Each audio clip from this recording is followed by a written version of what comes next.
India and Japan have signed several crucial pacts to boost their cooperation in sectors like AI, metals and energy. After holding key talks with the Japanese leader at New Delhi's Hyderabad House, the Indian Prime Minister says both the countries prepared a joint roadmap for economic security.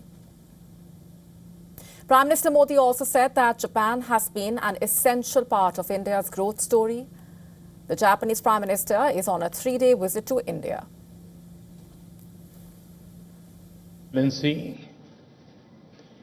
और मेरी छोटी बहन प्रधानमंत्री Takaichi जी,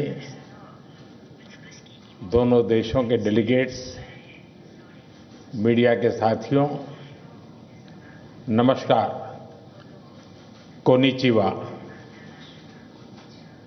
India Japan annual summit के लिए प्रधानमंत्री Takaichi का भारत में अपनी पहली यात्रा पर स्वागत करते हुए मुझे बहुत खुशी हो रही है।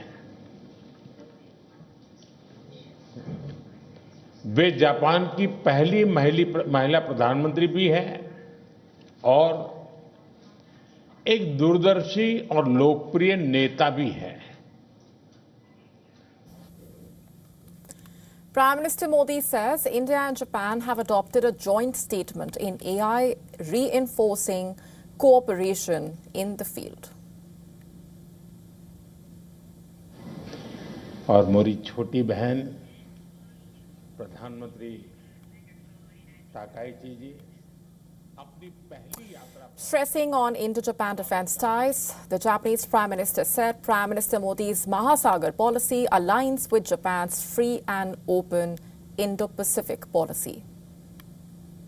She also mentioned that Japan will conduct exercises in the Indian Ocean to promote naval maintenance, repair and overhaul cooperation and strengthen equipment cooperation under the Make in India framework. Both the Asian partners also discussed trade. According to Indian government's official data, bilateral trade between the two sides reached $27.5 billion in the fiscal year 2025 to 26. This while the Japanese investment in India was $3.2 billion between April and December 2025. Japan is among India's largest investors, backing major infrastructure projects, including a high-speed rail corridor between the cities of Mumbai and Ahmedabad. Japanese firms have also increased investments in Indian companies in recent times.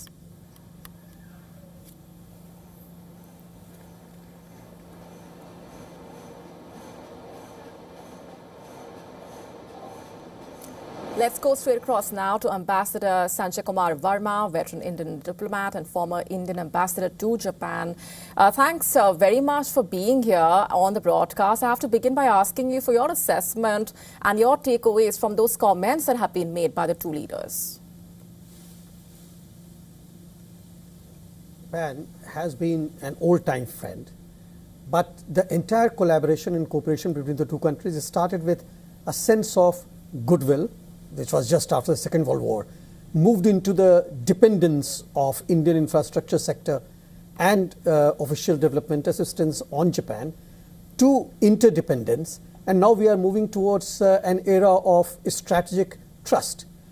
So what this visit shows and showcases to us is something akin to strategic trust between the two leaders.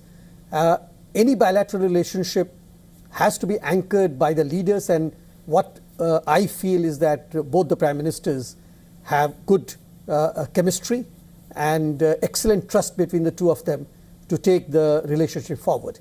On the AI, the discussions took place and Honorable Prime Minister Modi talked about it.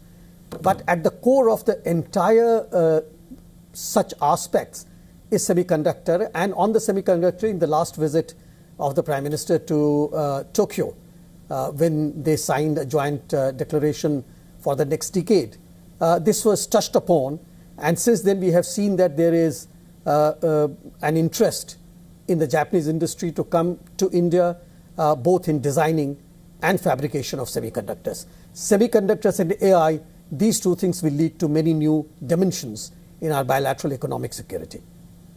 Right. Speaking of the areas of convergence, very importantly, Japan reaffirming support for Make in India, like you're also mentioning.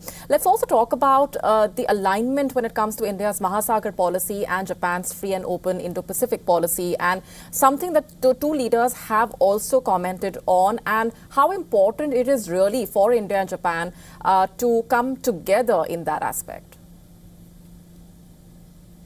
It's extremely important because the region has to be stable, region has to be secured. And when I say region, it is Indo-Pacific. There, India and Japan, both of them play a significant role in order to take things forward.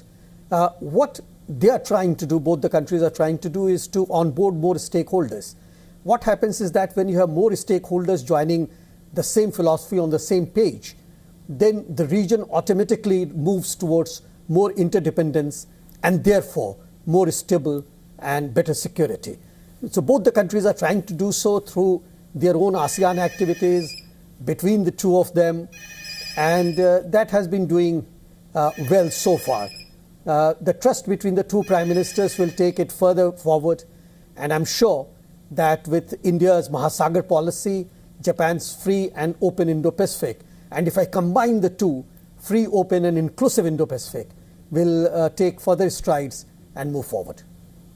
Right, coming back to what you were mentioning about AI, you know, the kind of efforts that have been made by countries around the world. Let's just talk about the India-Japan cooperation in that aspect. Coming at a time like this, we're looking at various sectors that are going to be focused upon. But AI is one of the most important pillars of this cooperation. Tell us more about how important it is really for the two sides to really strengthen their cooperation and also take things forward in that area. See, the way in which I assess AI is a common horizontal to all the verticals. So if you took manufacturing sector, where Japan has been very active in India, AI will play a larger role in the coming years and decades. If you look at the innovation sector, again, AI will play a huge role. If you look at the cybersecurity sector, AI will play a role. Defense, AI will play a role. So AI becomes a common horizontal to all these verticals, and therefore, if we are able to look at collaborating on AI, not only from the technology perspective, but also on normative aspects, then we are taking care of all the sectors which have so far been collaborated between the two countries to take them forward to the next decades. So AI, I would say, is kind of mother gravy at the moment for all the industries connected with advanced manufacturing. All right, we're leaving it there for the moment. So thanks very much for being here on the broadcast and sharing your perspectives. Thank you very much.